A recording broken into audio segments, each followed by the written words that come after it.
সুপ্রিয় দর্শক, এশিয়ান টেলিভিশনের নিয়মিত আয়োজন টেবিল টকে স্বাগত জানাচ্ছি। আমি বাতেন বিপ্লব।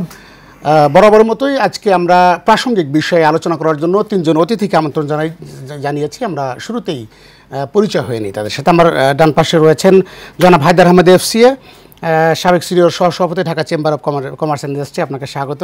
মাঝখানে আছেন মোহাম্মদ জালালউদ্দিন, তিনি ব্যাংকিং ও রাজস্ব বিষয়ক বিশ্লেষক, এবং সবশেষে আছেন ব্রিগেডিয়ার জেনারেল অবসরপ্রাপ্ত Taiful Islam, director general, international institute of currency technology. ধন্যবাদ আপনাদেরকে আমাদের এশিয়ান টেলিভিশনের আজকের এই টেবিল টকে। আমরা আজকের যে আলোচনার বিষয়টি রয়েছে সেটি হচ্ছে আর্থিক খাতের নানা ক্ষত নিয়ে আমরা আলোচনা করছি, যেহেতু এটি খুবই প্রাসঙ্গিক। বাংলাদেশকে ঘুরে দাঁড়ানোর জন্য সর্বাগ্রে যেটি প্রয়োজন সেটি হচ্ছে ক্ষত চিহ্নিত করা, এরপর সেটিকে কিভাবে রিমুভ করানো যায়, কিভাবে সেটিকে গেইন করে ঘুরে দাঁড়ানো বাংলাদেশকে এগিয়ে নেওয়া যাবে, সেই বিষয়টি আমরা আলোচনায় আসবে। প্রথমেই আমরা জানতে চাইব জনাব হায়দার আহমেদ এফসি আপনার কাছ থেকে, যে আসলে আপনি তো চেম্বারের সাবেক সিনিয়র সহসভাপতি ছিলেন, এবং যেখান থেকে মূলত একটি বড় হাব নিয়ন্ত্রিত হয়, সেই জায়গা থেকে বাংলাদেশ 24-এর ছাত্র জনতার গণ অভ্যুত্থানের পর একটি বড়, আমরা বলবো যে একটি টার্নিং হয়েছে বাংলাদেশে। সেই জায়গায় আসলে ক্ষতগুলো মোটা দাগে যদি আপনি বলতেন যে আসলে কোন কোন জায়গায় ক্ষত আসলে আপনাদের চিন্তা করতে হচ্ছে। জি, আসসালামু আলাইকুম সম্মানিত দর্শক এবং এশিয়ান টিভি, আপনাদেরকে ধন্যবাদ আমাকে কথা বলার সুযোগ জন্য। আমি প্রথমে একটা ডিসক্লোজার দিতে চাই, আমি আজকে যে আলোচনা করবো সবটা আমার personal, not on behalf of the Dhaka chamber, কারণ আমি প্রাক্তন এবং সিনিয়র ভাইস প্রেসিডেন্ট ছিলাম।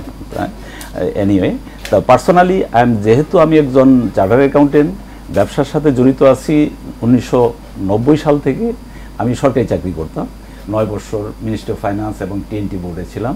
সেই এক্সপিরিয়েন্সের পরে প্রাইভেট সেক্টরে আসলাম। প্রাইভেট সেক্টরে আমি অনেক দিন যাবৎ কাজ করতেছি এবং একটু লেখালেখিও করি, আমি একটু চিন্তা করি, আমি একজন মুক্তিযোদ্ধা। সেই হিসাবে সমাজের বিভিন্ন প্রবলেমগুলা সময় সময় আমাকে খুব কষ্ট দেয়। সেই কষ্টের জায়গা থেকে আজকে আমি প্রথমেই সম্মান জানাচ্ছি আমি আজকে আমার ইয়াং জেনারেশনকে, যারা আজকে এই বিপ্লব, এই পরিবর্তনের মূল নায়ক। আমি 71-এর ঘটনার সাথে জড়িত ছিলাম। আমার দৃষ্টিতে আমরা যা পারি নাই, আমি আশা করতেছি তারা তা পারবে, এবং তারা আমাদেরকে সেই স্বাধীনতার সংগ্রামের যে আকাঙ্ক্ষা, যে স্বপ্ন, সেটা আমাদেরকে বাস্তবায়নের জন্য সহযোগিতা সব কিছু করে আমাদেরকে একটা উচ্চ জায়গায় নিয়ে যাবে। আর সেটার সাথে সবচেয়ে বেশি রিলেটেড আপনি যে প্রসঙ্গ আনছেন, অনিয়ম আর্থিক খাত। আর্থিক খাতের অনিয়মের সাথে অনেকগুলা সেক্টর জড়িত, তার মধ্যে ক্যাপিটাল মার্কেট, মানি মার্কেট, তারপরে হলো ব্যাংকিং সেক্টর।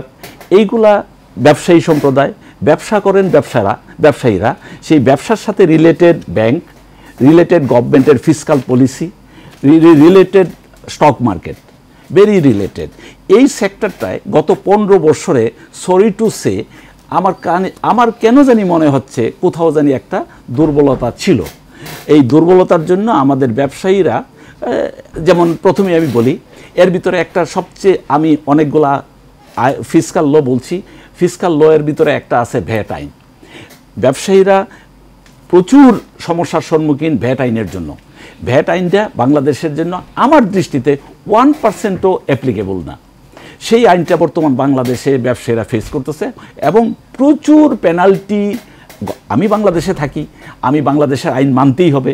আমি যদি বাংলাদেশে ব্যবসা করি, আমাকে ট্রেড লাইসেন্স করতে হবে, আইন মেনে সব রিটার্ন জমা দিতে হবে। কিন্তু এই রিটার্ন দেশে ব্যবসার মাঝখানে সরকার যদি ব্যবসা বান্ধব না হয়, যে সমস্যাটা হবে সেটাই এখন হচ্ছে।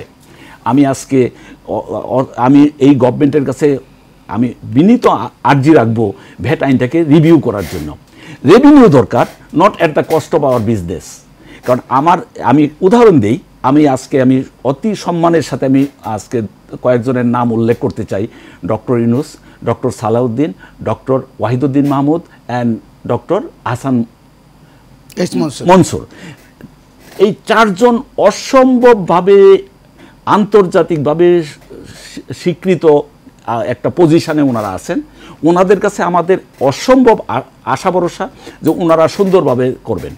আমার দৃঢ় বিশ্বাস ওয়াহিদুদ্দিন মাহমুদ সাহেব এবং সালাউদ্দিন সাহেব, ওনারা দুইজন স্ট্র্যাটেজিক্যালি ভেরি ইম্পর্টেন্ট পজিশনে আছেন, এবং তারা, আমার দৃঢ় বিশ্বাস, ওনারা যে সুযোগটা পাইছেন এবং আমার জানা মতে যথাযথভাবে কাজে লাগাতে পারেন। দুইজন। আমরা একটা কথা আপনি বললেন যে ভ্যাট আইন, যেটি অ্যাপ্লিকেবল না হওয়ার পরও কেন তাদের না না না আমার ব্যবসার জন্য পরিবেশ বান্ধব না। আচ্ছা, যেমন আমি উদাহরণ দিয়ে বলি, ফ্রান্সে প্রথম ভ্যাট আইনটা আসছিল রেভিনিউ গভর্নমেন্টে। আমি একটু ব্যাকে যাই আমার দর্শকের জন্য।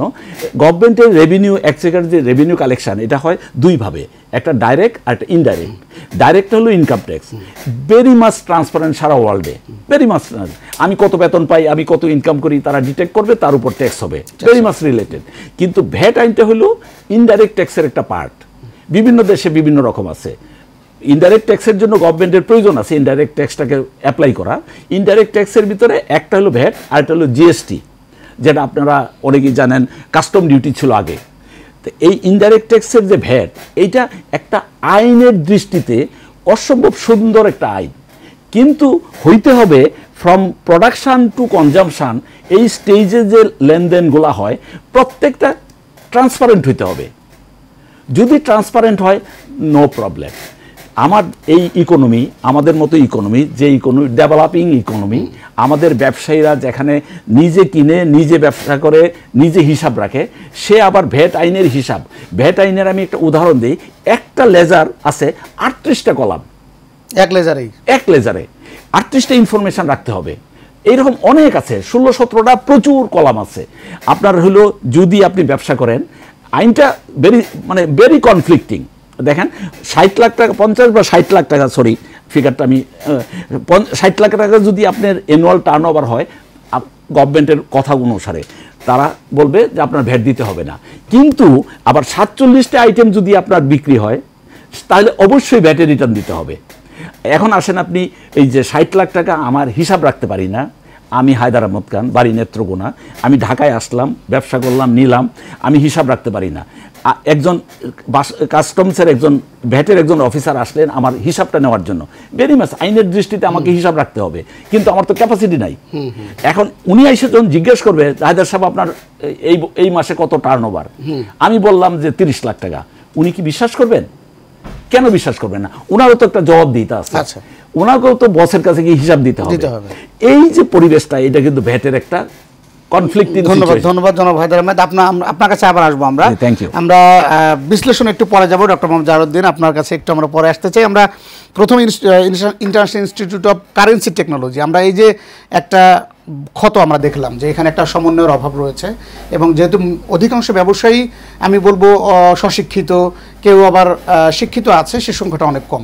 সো সেই জায়গা থেকে এই যে ক্লজগুলো, এই যে একটা লেজারে এতগুলো ক্লজ আপনাকে একেবারে স্টাক করে দিচ্ছে ব্যবসা একটা জায়গায় গিয়ে, তো সেই জায়গা থেকে আপনাদের প্রতিষ্ঠান থেকে আসলে কি কি ধরনের সহায়তা এই সরকার পেতে পারে, যেহেতু একটা ক্ষত এর মধ্যে চিহ্নিত হয়েছে? আসলে ভ্যাট আইন সম্পর্কে উনি যেটা বললেন, এটা অস্বীকার করার কোনো উপায় নাই।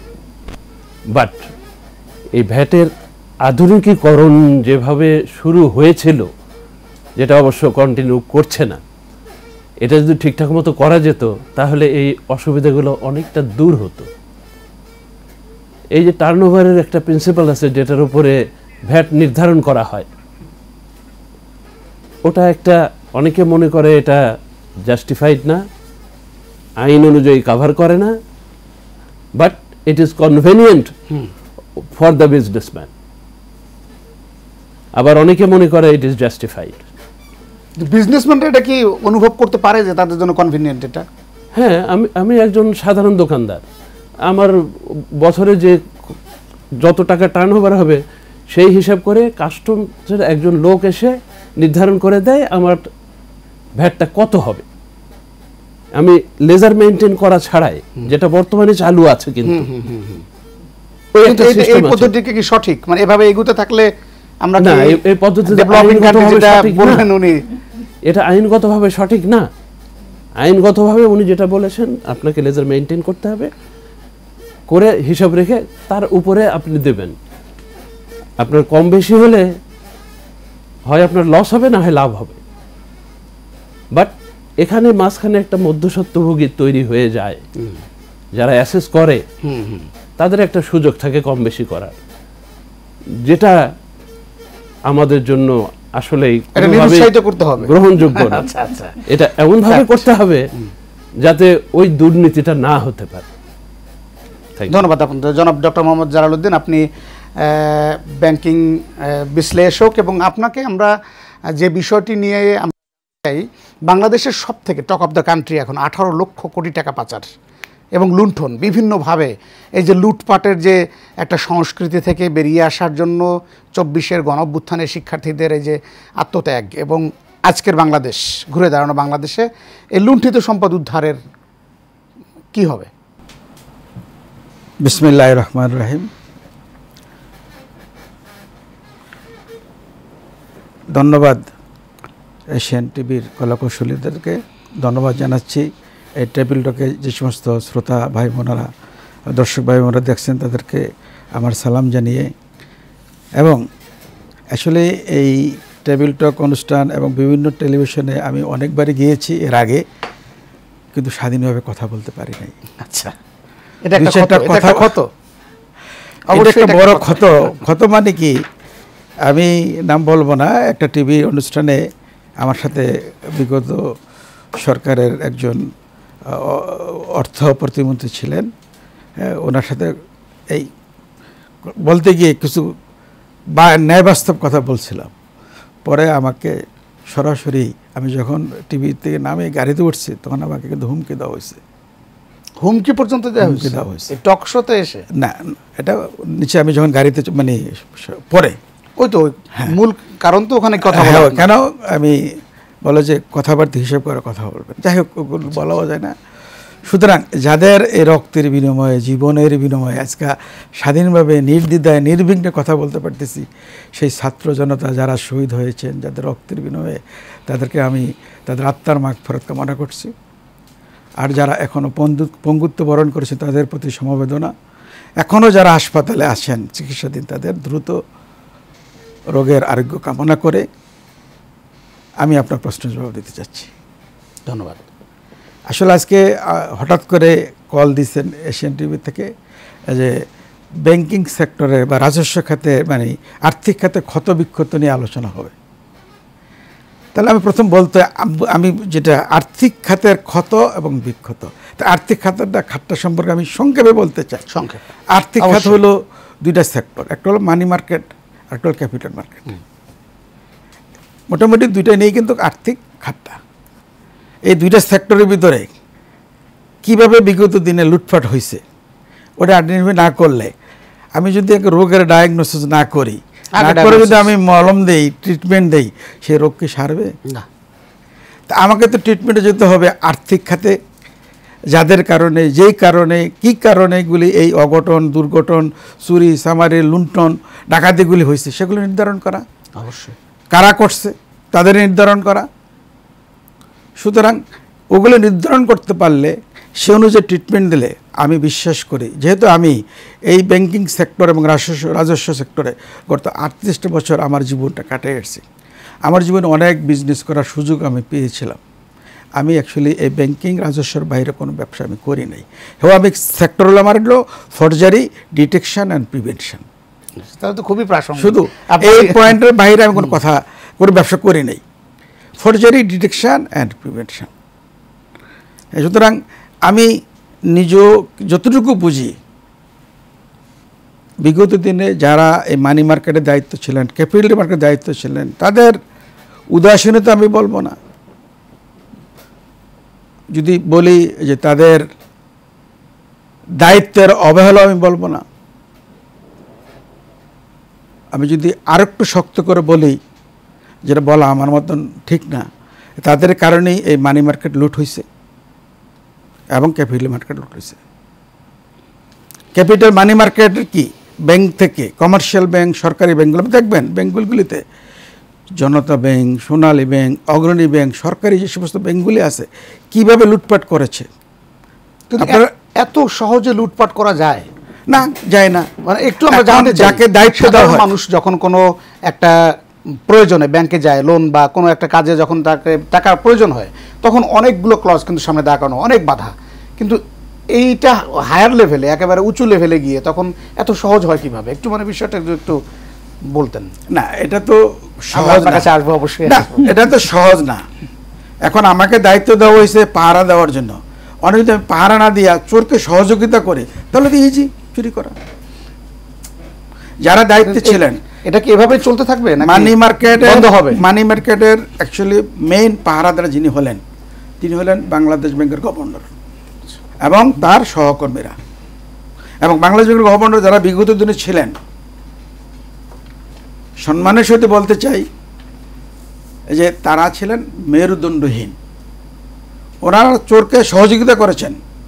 একটা ব্যাংকের গভর্নর সাহেব যদি শক্ত থাকেন, তার অধীনস্থ ডেপুটি গভর্নর এবং এক্সিকিউটিভ ডাইরেক্টর এবং ডাইরেক্টররা, অ্যাসিস্ট্যান্ট ডাইরেক্টর, ওনারা কোনোভাবেই দুর্নীতি করার সুযোগ পাবেন না। আপনি এবং ব্যাংকগুলি লুট করার কোনো সুযোগ পায় না, কারণ সেন্ট্রাল ব্যাংক প্রত্যেকটা কমার্শিয়াল ব্যাংকে তারা করে ইনভেস্টিগেশন করে, তারা ওখানে সুপারভাইজ করেন।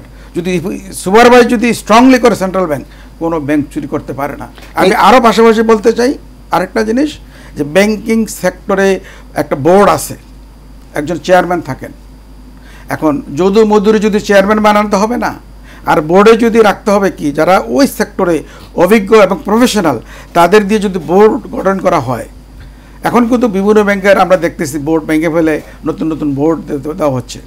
আমি বলবো বর্তমান যিনি গভর্নর হিসেবে দায়িত্ব নিয়েছেন, উনি অত্যন্ত আন্তর্জাতিক খ্যাতিসম্পন্ন একজন অর্থনীতিবিদ।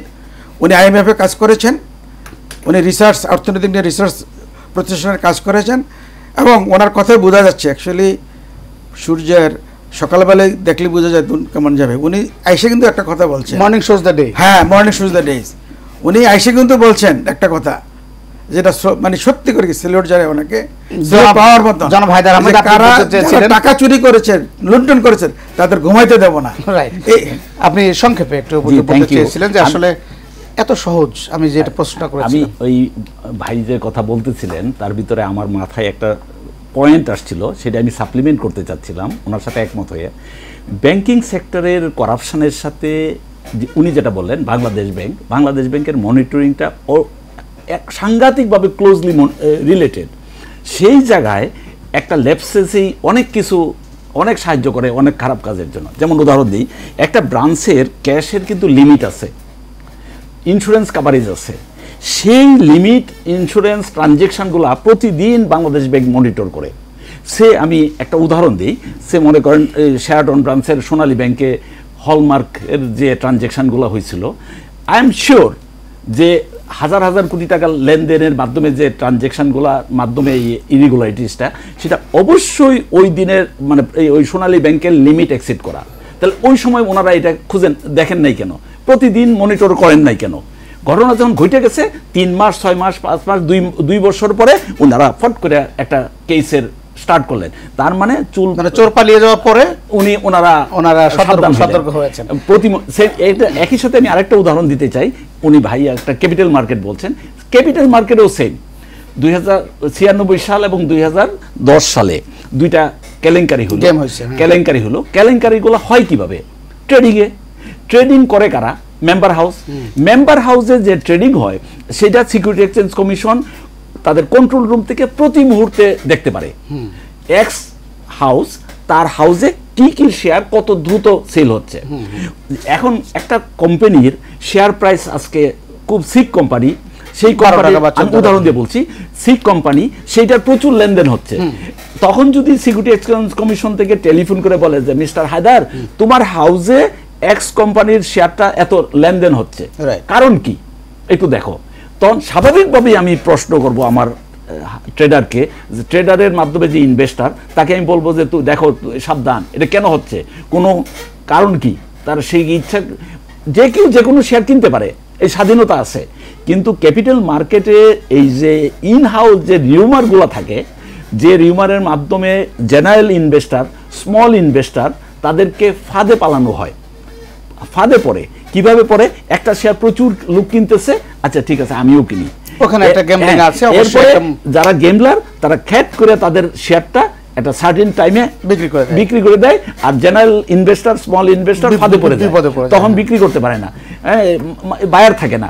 তো এই যে সিচুয়েশন, এইগুলা টোটালি হাই কমান্ডের এবং এখন যদি কন্ট্রোলের একটু জন্য পয়েন্ট যে কত দূর দরপতন হতে পারবে একটা বার করে দেওয়া হয়েছে। আজকে একটু আগে আমি দেখতেছিলাম সিকিউরিটি এক্সচেঞ্জ কমিশন তারা সাংবাদিক সম্মেলন করতেছেন এবং এই পয়েন্টগুলো আলোচনা করতেছেন। আমি ভেরি আশাবাদী তাদের এই বক্তব্যের সাথে যেন কাজের মিল থাকে। ধন্যবাদ আপনাকে। সাবেক সেনা কর্মকর্তা ব্রিগেডিয়ার জেনারেল তাইফুল ইসলাম, আপনার কাছে একেবারে জানতে চাবো ছোট্ট করে, টাকার বিভিন্ন সময় আমরা দেখেছি, আমরা প্রশ্নটা করে আমরা বিরতিতে যাব, আমরা শুধু প্রশ্নটা জেনে রাখি। ঠিক আছে। এখন শেখ মুজিবুর রহমানের ছবি পরিবর্তনের একটা প্রসঙ্গ চলে আসছে এবং টাকা এর আগে আমরা অনেক সময় দেখেছি যে পরিবর্তন হয়েছে। যদি টাকার বাইরে যাই তাহলে দেখব বাংলাদেশ অনেক স্থাপনা, আমরা জিয়া ইন্টারন্যাশনাল এয়ারপোর্ট এবং বিভিন্ন জায়গায় আমরা দেখেছি যে পরিবর্তন হয়েছে। এই একটা পরিবর্তনের ক্ষেত্রে বাংলাদেশের কত ক্ষতি হয় বা লাভ হয় সেটা আমরা জানবো। তা বাংলাদেশের যে আমাদের যে কারেন্সি, সেই টাকা পরিবর্তন করতে গেলে এখন যে একটি আলোচনা উঠেছে, আপনি জানেন যে শেখ মুজিবুর রহমানের ছবি দিয়ে যে টাকাগুলো ছাপানো হয়েছিল সেগুলো পরিবর্তন করতে গেলে আসলে আমাদের কি পরিমাণ ক্ষয়ক্ষতির মুখে পড়তে হবে? ধন্যবাদ। আসলে যে কোনো পরিবর্তনই অত্যন্ত কস্টলি। আমরা মনে করতে পারি যে ছোট্ট একটা নাম পরিবর্তন করলাম, কত আর খরচ হবে। আপনি যদি এশিয়া টিভির নামও পরিবর্তন করতে যান, আপনার খরচের কথা যদি আপনি রিয়েলি ক্যালকুলেট করেন, ইট উইল বি এনরমাস। আপনার সব জায়গায় পরিবর্তন করতে হবে, সব লোগো পরিবর্তন করতে হবে, সব কাগজপত্র পরিবর্তন করতে হবে, সব অ্যাড পরিবর্তন করতে হবে, অ্যান্ড এভরিথিং কস্ট। আপনি যে প্রশ্নটা করলেন, টাকার যদি আমরা পরিবর্তন করতে যাই তাহলে কত খরচ হবে বা কত ক্ষয়ক্ষতির ইনভলভমেন্ট থাকবে, কস্ট। রাইট।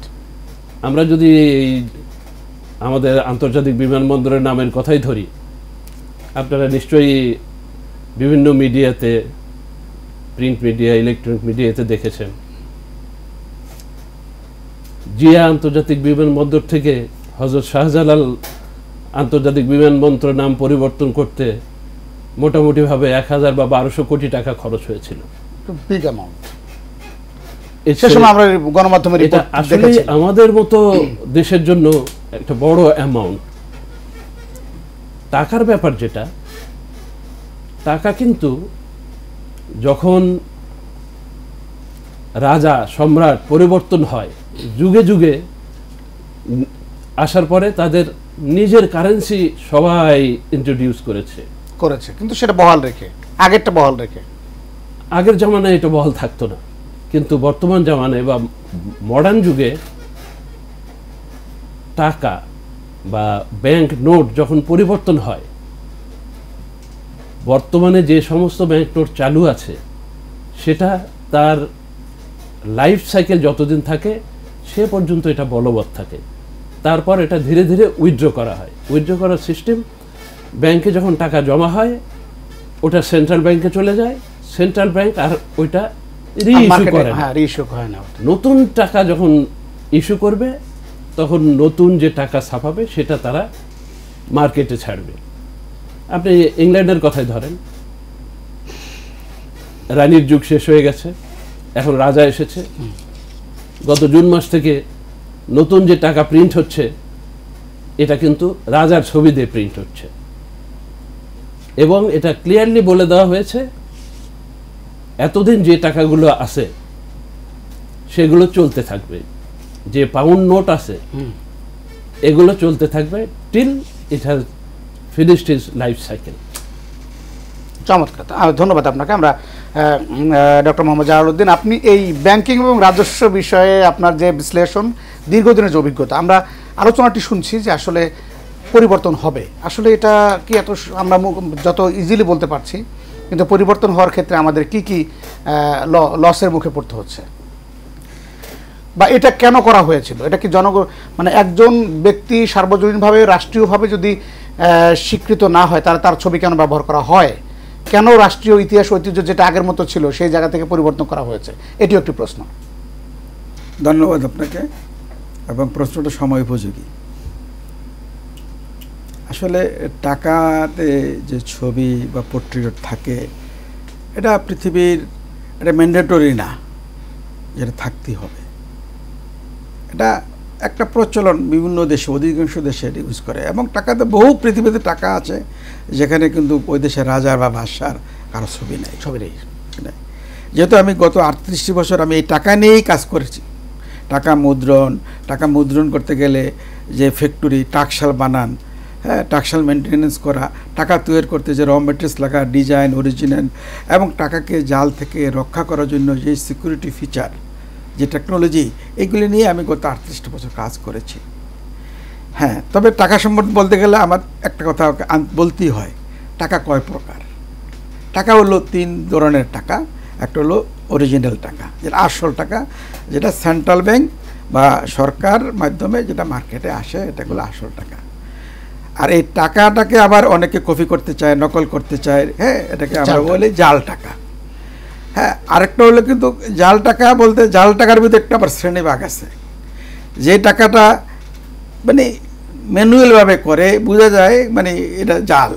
আবার কিছু টাকা আছে একেবারেই 99% পর্যন্ত 99.9% অরিজিনাল মতন করতে পারছে, ওটাও কিন্তু ফেক নোট। কিন্তু ওটা ফেক নোট বলা হয় না, ওটাকে বলা হয় অ্যাকচুয়ালি আরেকটু কাউন্টারফিট নোট বলা হয় আর কি।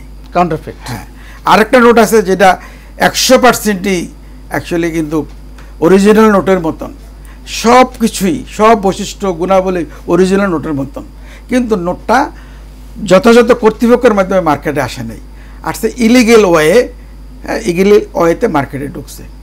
কিন্তু এটা কোনো মেশিন কোনোভাবেই কিন্তু এটা ডিটেক্ট করা যাবে না। একমাত্র করতে পারবে সেন্ট্রাল ব্যাংক।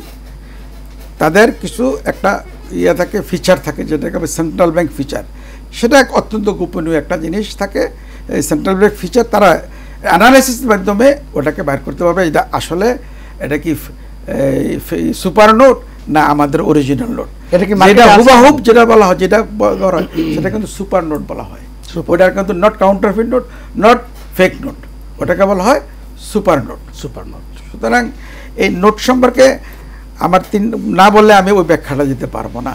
হ্যাঁ, আসলে এই টাকার একটা লাইফ সাইকেল আছে, এই যে ব্রিগেডিয়ার সাহেব খুব সুন্দরভাবে বললেন যে টাকা কিন্তু পরিবর্তনশীল। হ্যাঁ, কেন পরিবর্তনশীল? কারণ টাকাতে সে সমস্ত সিকিউরিটি ফিচারগুলি দিয়ে জাল থেকে প্রতিহত করা হয়, এগুলি আবার যারা নকলকারী তারা কিন্তু করে ফেলতে পারে। এই জন্য সেন্ট্রাল ব্যাংক সবসময় অবজারভেশনে থাকে আমার কোন ফিচারটা নকল করে ফেললো। এই জন্য তারা জাল টাকাগুলি মার্কেটে নিয়ে তারা অ্যানালাইসিস করে দেখে কোন ফিচারগুলি তারা নকল করে ফেলছে। সুতরাং ওইগুলি কিন্তু ওই ফিচারটা বাদ দিয়ে তখন আবার নতুন ফিচার সংযোজন করা হয় জাল থেকে প্রতিহত করার জন্য। সুতরাং টাকার পরিবর্তনটা এটা কিন্তু একটা নিয়মিত কারবার নয়, এটা একটা সবসময় করতে হয়, রুটিন ওয়ার্ক। আমি কি সুপার নোটের একটা উদাহরণ দেব? সুপার নোট একটা সেনসিটিভ ইস্যু, আমি পরে আপনাকে বিষয়টা এই বিষয় নিয়ে। সুতরাং এই যে টাকার এখন পরিবর্তন অন্যান্য ক্ষেত্রে যেমন অনেক টাকা খরচ হয় পরিবর্তন, টাকার ক্ষেত্রে কিন্তু অত লাগবে না। হ্যাঁ লাগবে, যেমন এই যে এয়ারলাইন যেটাকে ওখানে 300 কোটি টাকা বাজেট ছিল এবং 3 মাস 4 মাস লাগবে, কিন্তু সেই কাজটা করছে মেট্রো রেল। হ্যাঁ, এটার মেরামত করতে মাত্র 40 দিনে এবং বাজেটের 6 ভাগের 1 ভাগ টাকা কিন্তু করছে। হ্যাঁ, আমি বলতে পারি এই বাংলাদেশের যে বর্তমান টাকার ছবি পরিবর্তন বা অন্য কিছু পরিবর্তন আনতে যায়, আমি এটা অন্যান্য যারা করবে আমি এটাকে 10 ভাগের 1 ভাগে সর্বোচ্চ 3 মাসে করে দিতে পারবো এবং মিনিমাম কস্টে। এখানে অত টাকার অপচয় হবে না, যেহেতু এটা একটা নিয়মিত রুটিন ওয়ার্ক, এইভাবে করতে হয়। এতে অন্তত টাকার ক্ষেত্রে তেমন কোনো অর্থনৈতিক খুব ক্ষতিগ্রস্ত হবে না। তাহলে এই নতুন যে গভর্নর, ওনার উপর আপনাদের আস্থার এবং বিশ্বাসের জায়গা, যে বাংলাদেশকে এগিয়ে নেওয়া, শিক্ষার্থীদের এই যে দাবি এবং নতুন বাংলাদেশ গড়া যেখানে বৈষম্য থাকবে না, সব দেয়াল ভেঙে শিকল ভেঙে এগিয়ে যাবে বাংলাদেশ, ডেভেলপিং কান্ট্রি যেভাবে এগিয়ে যাচ্ছিল সেই জায়গা থেকে গতি বাড়াতে কতটুকু সহায়ক হবে? আমি যদি বলতে চাই বর্তমান গভর্নর সাহেব সম্পর্কে, অ্যাকচুয়ালি দেখেন গভর্নর সাহেবদের কিন্তু নিয়োগের বেলায় একটা বিধি নিয়ম নীতি আছে। সর্বোচ্চ 66 ছিল 65, সেটা বিগত দিনেও সরকার গভর্নরকে আরও করার জন্য ওটাকে 66 করা হয়েছে। হ্যাঁ, কিন্তু উনি কিন্তু আমি যতটুকু জানি 73+ বা 74+। নিশ্চয়ই ওনাকে যেহেতু এই কি দেশের স্বার্থে ওনার জ্ঞান গরিমা ওনার অভিজ্ঞতাকে প্রাধান্য দিয়ে ওনাকে কিন্তু এখানে বসানো হয়েছে। ধন্যবাদ সুতরাং আপনাকে। ওনার কাছ থেকে আমরা কেন ওয়ার্ল্ড ব্যাংক IMF সবাই তারা স্বাচ্ছন্দ্য বোধ করতেছে তার সাথে কাজ কমফোর্ট ফিল করছে। ডেফিনেটলি ধন্যবাদ জনাব হায়দার আহমেদ। আমরা একদম ছোট্ট করে জানতে চাই যে আসলে আপনারা যারা বাংলাদেশের ব্যবসায়িক যে সেক্টরটি যে হাবটি আপনারা নিয়ন্ত্রণ করেছেন এক সময়, তো এখন আসলে ব্যবসায়ীদের মধ্যে এক ধরনের আশা এবং নিরাশার জায়গা তৈরি হয়েছে। অন্তর্বর্তীকালীন সরকার এবং সামনে বড় বৃহত্তর রাজনৈতিক দলগুলোর কি ভূমিকা হবে, তো সেটা নিয়ে আমরা আসলে কতটুকু ঘুরে দাঁড়াতে পারবো আপনার মনে হয়? ধন্যবাদ। প্রশ্নটা খুবই সমসাময়িক।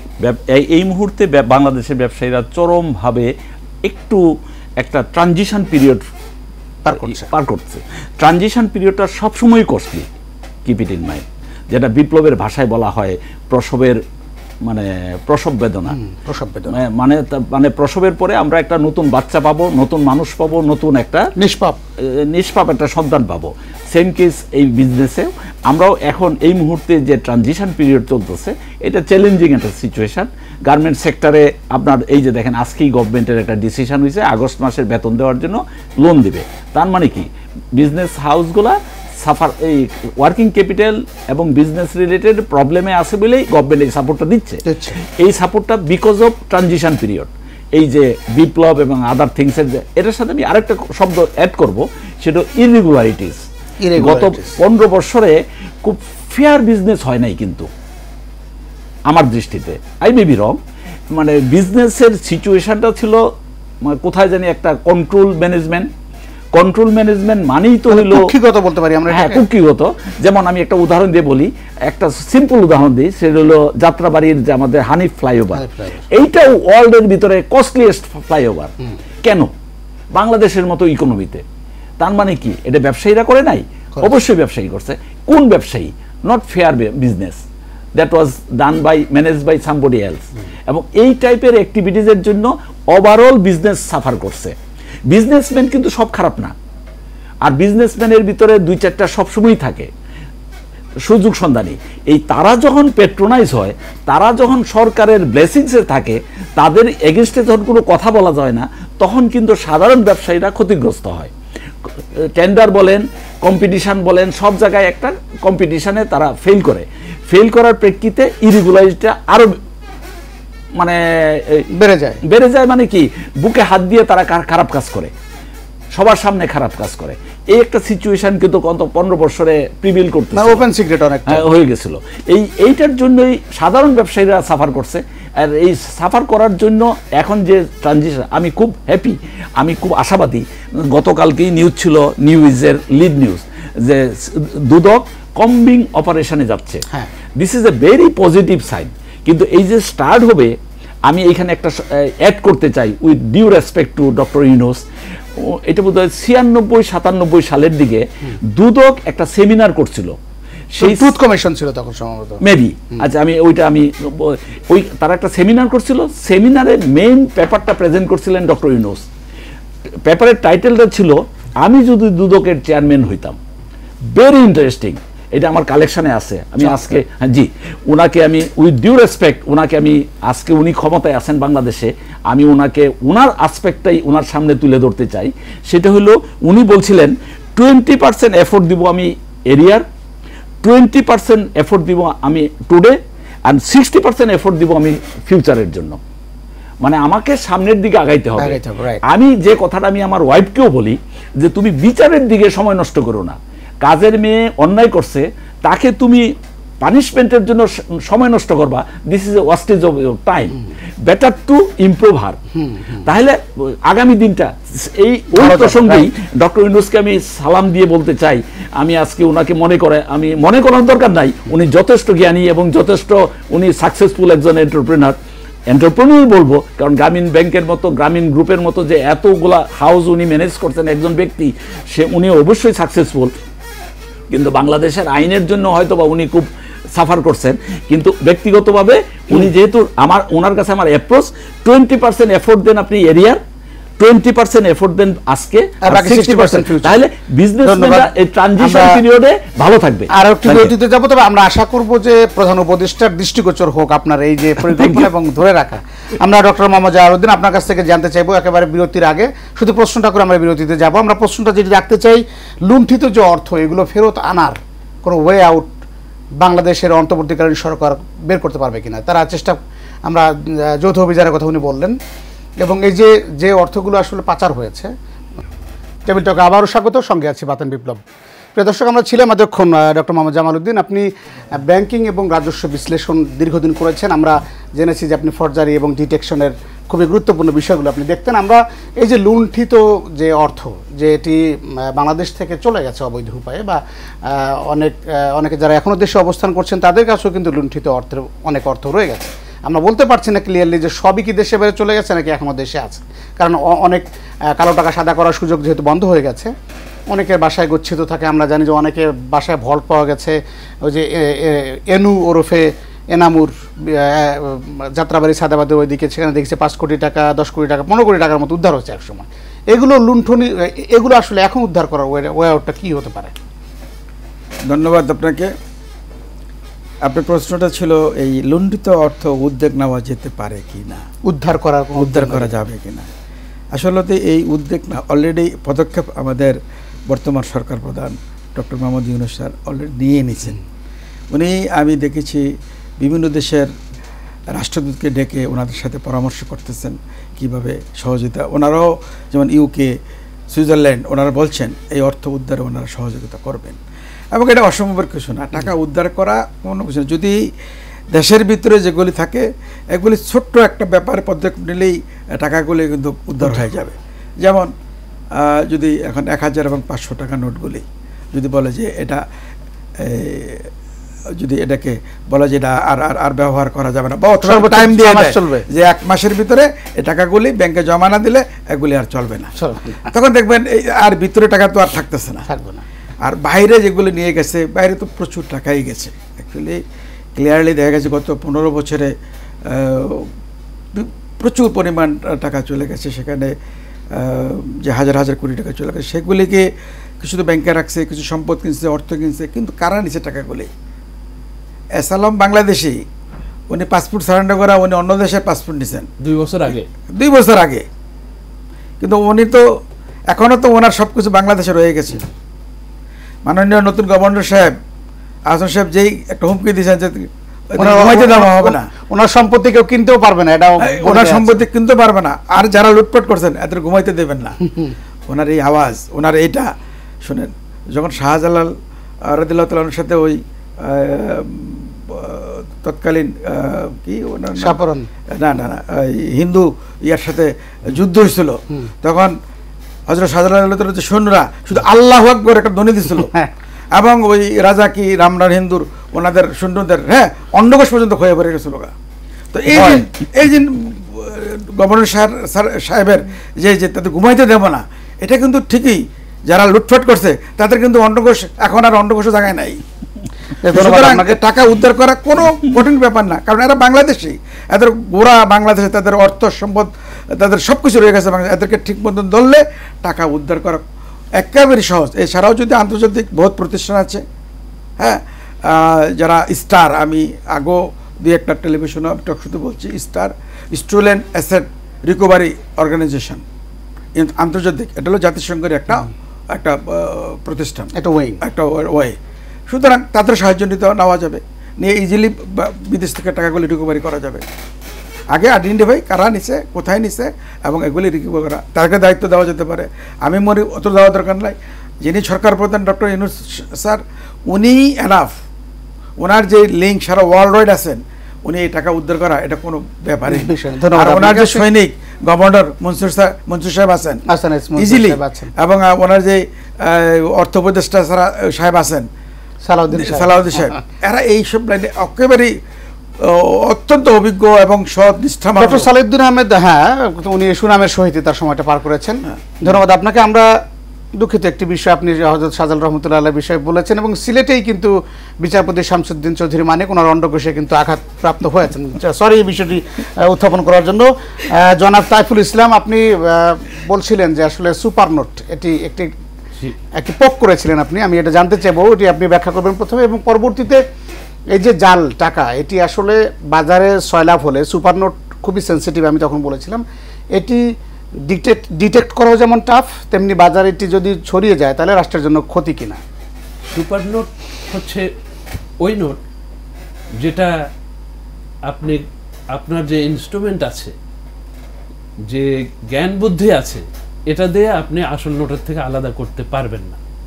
খালি চোখে না, ইনস্ট্রুমেন্টেও না। আচ্ছা, সমস্যা এখানে। একমাত্র সেন্ট্রাল ব্যাংক যদি ওই নোট পায়, অ্যানালাইসিস করার পরে, তার আগে প্রথমে সন্দেহ করতে হবে যে এটা আসল না সুপার নোট। আচ্ছা, এই সন্দেহ করাটা খুব কঠিন, কারণ যদি ব্যাংকের সিকিউরিটি ফিজার 20টা থাকে, ওখানে 20টার মধ্যে 19.5টা ঠিক আছে, একটার মধ্যে হয়তো আপনি একটু গন্ডগোল পাবেন, যেটা is a state secret, not disclose to anybody. আর সুপার নোট তৈরি করা হয় সাধারণত রাষ্ট্রযন্ত্র ব্যবহার করে, যাদের লিগ্যাল অ্যাক্সেস আছে সুন্দর বলছেন to all those instruments and materials আসল নোট তৈরি করার।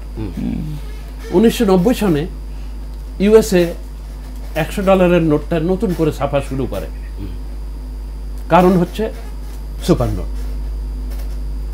সন্দেহ করা হয় নর্থ কোরিয়া এই সুপার নোটটা তৈরি করে ব্যবহার করেছে, এই জন্য তারা নিউ $100 নোটে চলে যায়।